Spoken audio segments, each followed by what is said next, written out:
Live from London, this is BBC News. We're heading to Beijing this hour as China rings in the new year. We'll bring you all the major celebrations as the clock strikes midnight around the world.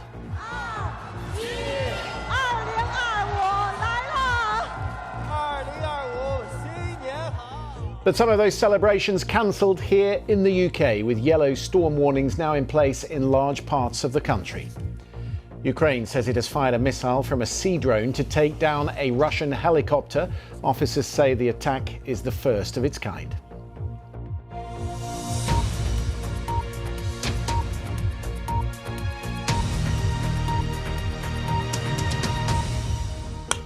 Hello, I'm Christian Fraser. New Year celebrations underway in a large part of the Asia Pacific. Let's go first to Hong Kong to see the firework display there over the harbour.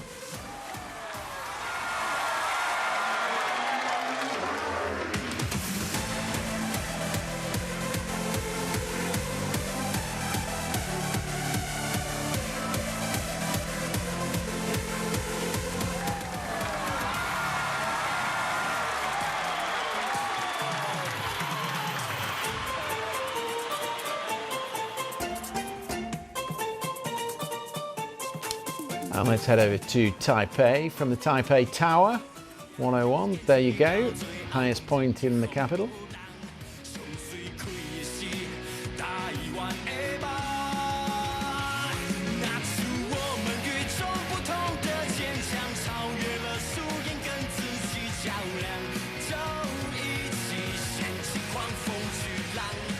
And I think I can take you to Kuala Lumpur, to the Petronas Twin Towers, the KLCC as it's colloquially known. There you go. Yeah, pretty colourful as well. And Beijing, in the country that invented fireworks, you'd expect something to marvel at. This is the Beijing Municipal Bureau of Culture and Tourism. 1.4 billion Chinese ringing in the new year. Let's take you back to Taipei. I'm seeing plenty of fireworks in Taipei. That's the place to be at the moment.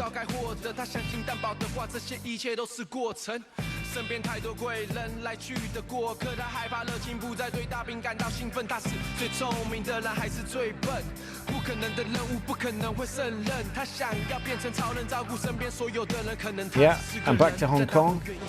In the harbour, still going. What an array of music.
Well, if that hasn't got you in the mood, nothing will. This is back to Taipei. 野火的压轴，用最好的一天这首歌送给大家，祝福大家在新的一年，每一天都是最棒的，而且是最好的。闭上眼睛，你闭上眼，问自己，无数平凡日子里面，选出你生命中最好的那一天。再问你最早的那天，或许也留下什么让你改变。后来你转了念，听起消息，心中一颗玫瑰。在酒吧里听见音乐，你开启了演唱会，把感情对象组成强队，去夺下那世界杯。也许是那天最好的一天，最好的那一天。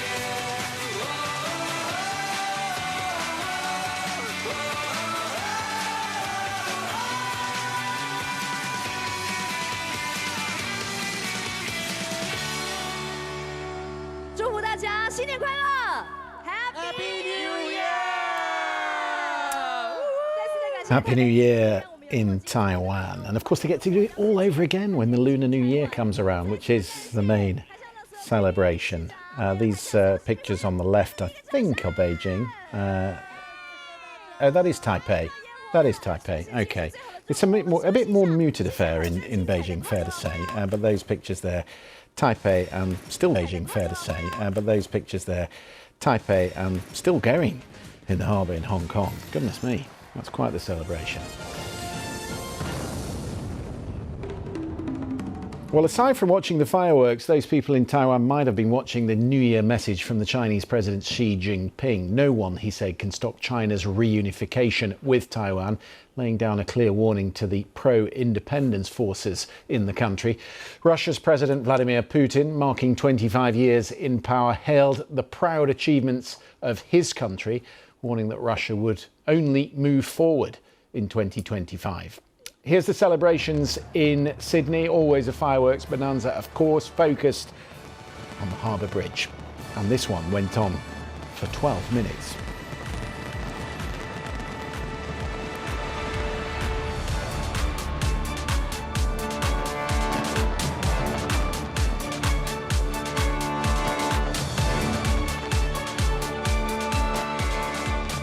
And not very far away, this was New Zealand with a spectacular firework display at the Auckland Sky Tower. Yes, it did sound lively, I can assure you. We'll bring you plenty more of those celebrations in the hours ahead as 2024 ticks out. And across 26 hours, across the many time zones around the world, we will welcome in 2025. It might be a bit of a damp squib here in the UK in some places with bad weather coming in. Large parts of the UK under a yellow weather warning tonight. Edinburgh's traditional Hogmanay celebrations have been cancelled because of the strong winds there. And Newcastle and Blackpool, their celebrations have also gone today. Let's hear from Katrina Renton, our Scotland correspondent. She is in Edinburgh with more on the cancellations. It's still very windy here in Edinburgh, and that's the reason why organisers had to cancel tonight's outdoor events, the world-famous street party, the live music in Princes Street Gardens, and of course the spectacular fireworks that people look forward to every year. But it's not to be this year. This is the first time that bad weather has caused the outdoor events to be cancelled since 2006. Now, 45,000 people were planning on attending the party tonight. Some of them come here from all over the world, and I met some of them in the city centre who have been telling me just how disappointed they are. Some people that have come from Australia and Malaysia, but also realistic that it's windy and it's still one of the best places in the world to celebrate Hogmanay, whether you're inside or outside. So people putting a bright look onto it all. Now, there are still yellow weather warnings in Scotland. Now, they cover the south and the central belt, and that's for wind. wind, but there's still a more serious amber warning in place in the north of Scotland, and that covers Aviemore, Inverness, Fort William and into Murray. Now, the most problems that we are seeing realistically today are actually in travel. Some of the roads have had problems on them, and the rail network has also suffered. The Highland Main Line is closed. Network Rail say that's because there's so much water on the track that it's just not safe to run trains. The Far North Line also has got numerous problems, numerous flooding problems on it, and ScotRail has had to introduce speed restrictions across much of the network. So the advice is, if you're planning on going on the train, do check in advance. Now, we're here in Edinburgh. There are, of course, other events going on in Scotland this evening that haven't had to be cancelled. Outdoor here is cancelled. Indoor, of course, isn't. And Edinburgh remains one of the best places in the world, in my opinion, to celebrate New Year. And a Happy New Year to all of you when it comes. And a Happy New Year to you as well, Katrina. Let's get a check then on the weather. Elizabeth Rosini is with me in the studio. It doesn't look good out there, does it? Not really. I mean, it's very windy tonight. It is mild, so you won't need your coat if you're heading out. There's also a lot of heavy rain to come in the forecast, and there are lots of Met Office weather warnings still around as well. The amber warning that was for rain across the Grampians and the Highlands has now expired, but there's still some showers within the area, and that could add to the flooding problems. I can show you the forecast at midnight. Yes. Here we go. So, where, as the clock chimes... Where's the UK? This is Scotland. Underneath all the weather. Now, there'll be some wintry showers in the north of Scotland. That's where the colder air is. That's coming for all of us later. Still windy across the central belt, southern Scotland, and then very windy too for northern England, Northern Ireland, but largely dry here. And then very wet where you see that heavy persistent rain across parts of the North Midlands into North Wales. It's going to be quite relentless, I think, that rain. And some squally gusts of wind just where you see the south of that rain. So across parts of East Anglia, gusts of wind of up to 50 miles an hour, perhaps across the London area. Should be largely dry, but it certainly is going to be very windy. That's also true across the southwest as well. And then that band of rain just tracks its way further southwards and we get the colder feeling air. Does it ever get better? Well, it's not really going to get better into New Year's Day. So if we just pan out to the graphic again, you can see what's going to happen. So it depends how early you're going to get up, basically, I think. But there will be some sunshine developing across northern England, but a very wet start to the day across the Midlands, Wales, and then it stays wet across southern England too and across the southwest. Look at the second band of rain coming down. Behind that, we've got the colder feeling air. There'll be icy patches, wintry showers for northern Scotland. Could be a bit of wintriness too over the tops of the Pennines into Cumbria. Northern Ireland, I think, largely dry, but again, the risk of a few wintry showers, and then it all turns a lot colder on Wednesday night into Thursday, and then that's January, well, the start of it. Certainly feeling very cold, Christian. Bracing New Year walks, I think, to see off the hangovers. Well, it depends where you are, really, yes. Tomorrow, but I think we could all go for a bracing walk with a big fat coat on Thursday. I think so, and maybe some hot toddies along the way. Elizabeth, thank you very much indeed. Some sad news to announce. We've just been told that BBC Two has announced, Radio 2 has announced the death of Johnny Walker, the radio legend, the DJ whose voice has been heard on the airwaves for more than 50 years.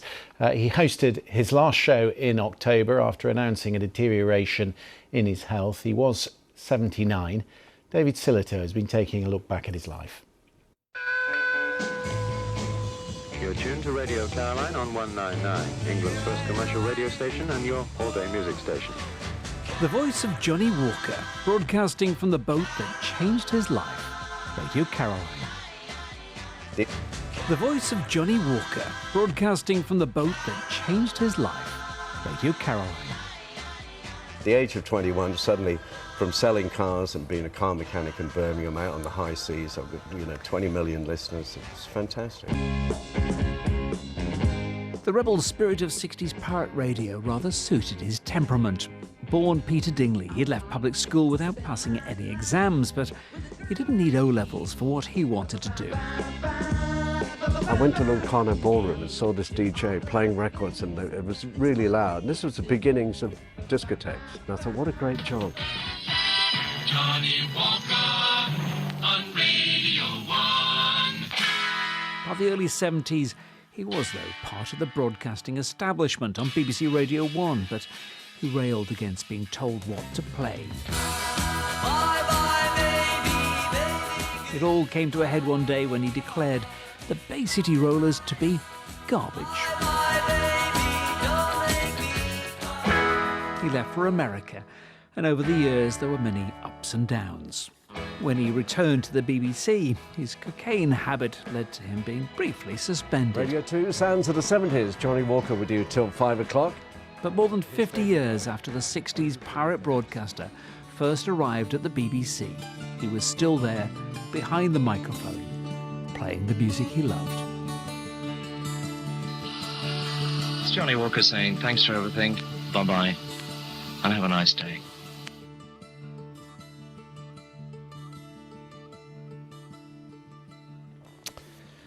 Goodness me, a voice synonymous with Radio 2. There'll be a lot of fans of Johnny Walker very sad about that news. He has been unwell for some time. We did know that. A couple of comments coming in. Let's hear first from his wife, Tiggy Walker, who was caring for him at the end. I couldn't be more proud of Johnny, she writes, how he kept broadcasting almost to the end with what dignity and grace he coped with his debilitating lung disease. He remained his charming, humorous self to the end. What a strong, amazing man. It has been a roller coaster ride, she writes, from start to finish. Tim Davie, the BBC Director General, said, we are deeply saddened today by the news of Johnny's passing, and our thoughts are with his family and friends, as well as everyone at Radio 2. Johnny was a pop radio pioneer and a champion of great music, entertaining millions of beloved listeners on the BBC across decades, most recently hosting 2 shows on Radio 2. No one loved the audience as much as Johnny, and we loved him back.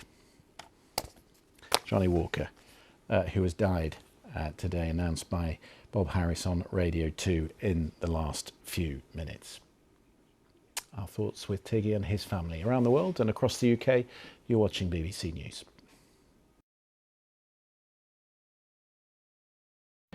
As we celebrate our 90th anniversary, our group purpose, giving our world more smiles, was formulated. Currently, Fujifilm operates in 4 business segments in 272 companies globally. Healthcare, electronics, business innovation, and imaging. Through these businesses, we contribute to solving social issues experienced in each of these fields. What makes me happiest is spending time with my grandchildren. I want to create a future for the Fujifilm Group that continues bringing value to society through our business activities. By achieving sustainable growth, the Fujifilm Group shall continue to deliver smiles when today's children grow up.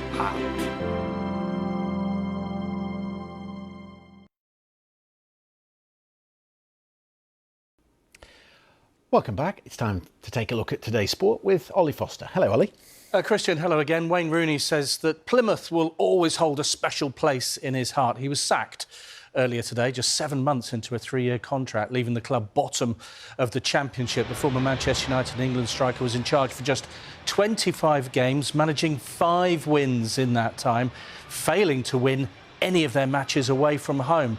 It was his 3rd stint managing a side in English football's 2nd tier. He had spells with Derby and Birmingham City. First team coach Kevin Nanskeville and club captain Joe Edwards, they're going to be in charge of their New Year's Day match at home to Bristol City.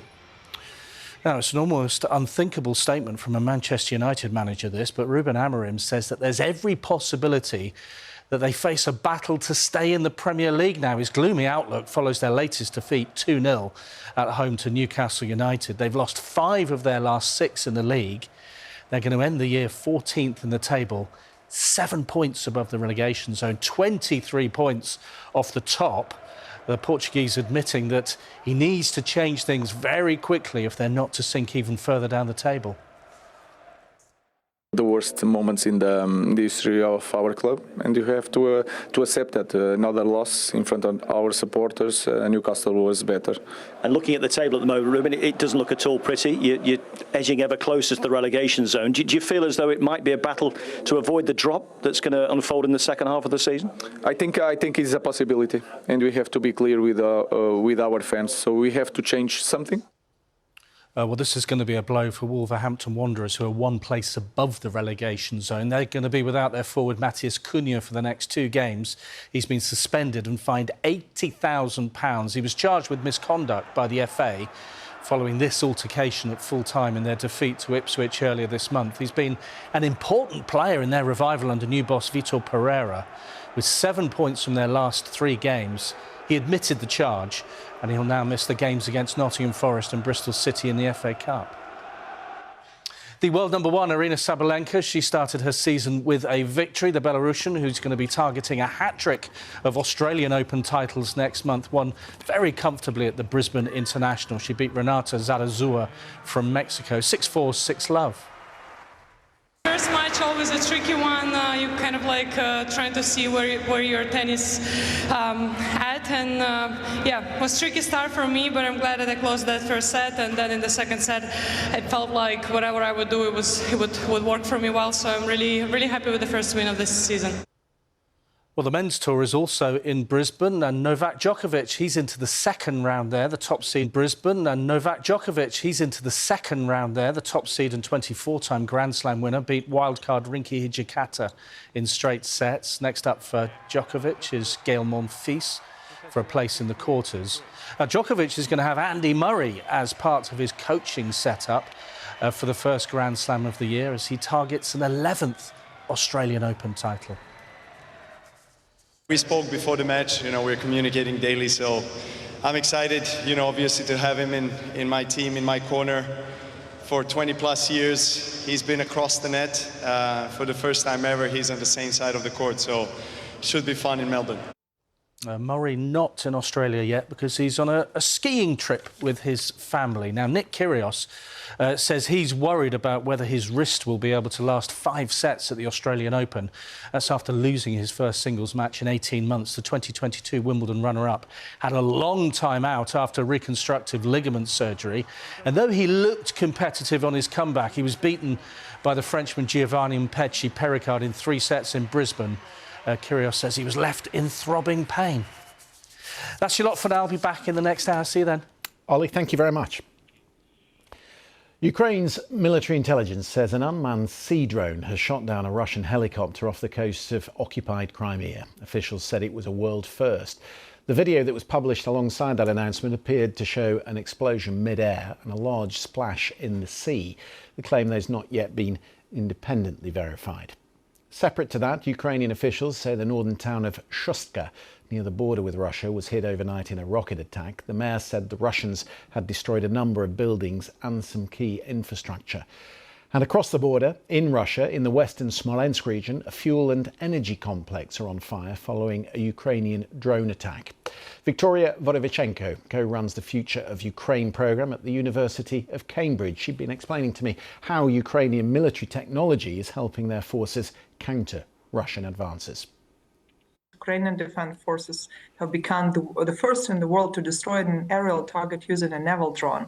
And it's something that our main intelligence directorate of the Ministry of Defense was revealing in this way. It also sees how much the advancements since 2024 in particular, with the focus of 2024 in particular, the new technologies as well as the development of the drones production locally is progressing. Moreover, we also have a very important news from yesterday when we had a release of 189 servicemen who defended Mariupol, Azovstal, the Chernobyl nuclear power station, Snake Island, and of course those civilians who were captured and they were defended the Mariupol. So these 2 events are something that keeps Ukrainians very much positive till the end of 2024 and looking beyond for 2025. Vladimir Putin has sent a New Year message. It's playing out through the different time zones in Russia. He did pay tribute to Russian soldiers fighting in the war, describing them as true heroes, but he did not refer in detail to the state of the conflict. What does the early part of 2025 look like to you? First of all, and very much important, how much we're going to be equipped. And that's why the news of yesterday, as we're hoping also at the beginning of 2025 about the American aid, and specifically military aid, was something that is helping us to stay online and to stay, let's say, on the ground firmly. And this assistance package, which helped us with the amount of $2.5 billion, came, as we Ukrainian experts say, quite lately, but at least it comes for a moment, and it hopes that we will be stable for a moment to keep what we say winter month in particular, and still negotiating with the new advisors and of course the newly elected President Donald Trump in per se. The willingness and the morale of Ukrainian military as well as civilians and territorial defense units is very high, and what we are lacking is also only the defense equipment, which we are trying to do within local production lines, and the British government is helping also in that, as well as other governments. But at the same time, we are also keeping efforts in order, as in civil society experts, specifically me as Ukrainian working outside of Ukraine, to help to literally persuade more the policymakers of other governments that military aid for Ukraine is something is pivotal, not only for Ukrainian security, but also for the European security in 2025 in particular. Victoria Vadevichenko. We'll have plenty more news coming up. Do stay with us. We'll be right back.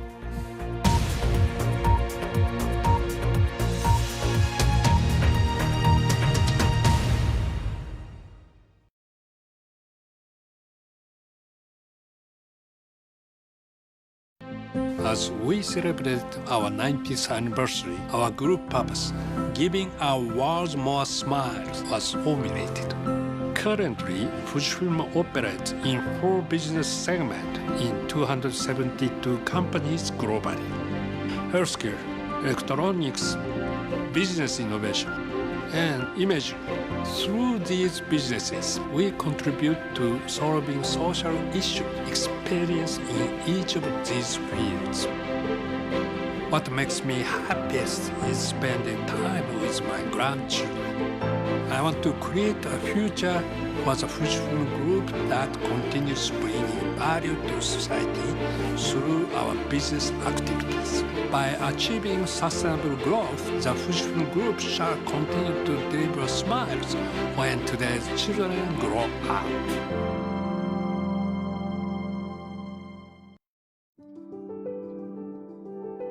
When there's a strong connection between a therapist and a client, it's transformative. Being part of BetterHelp, I work with clients to rewrite their own story.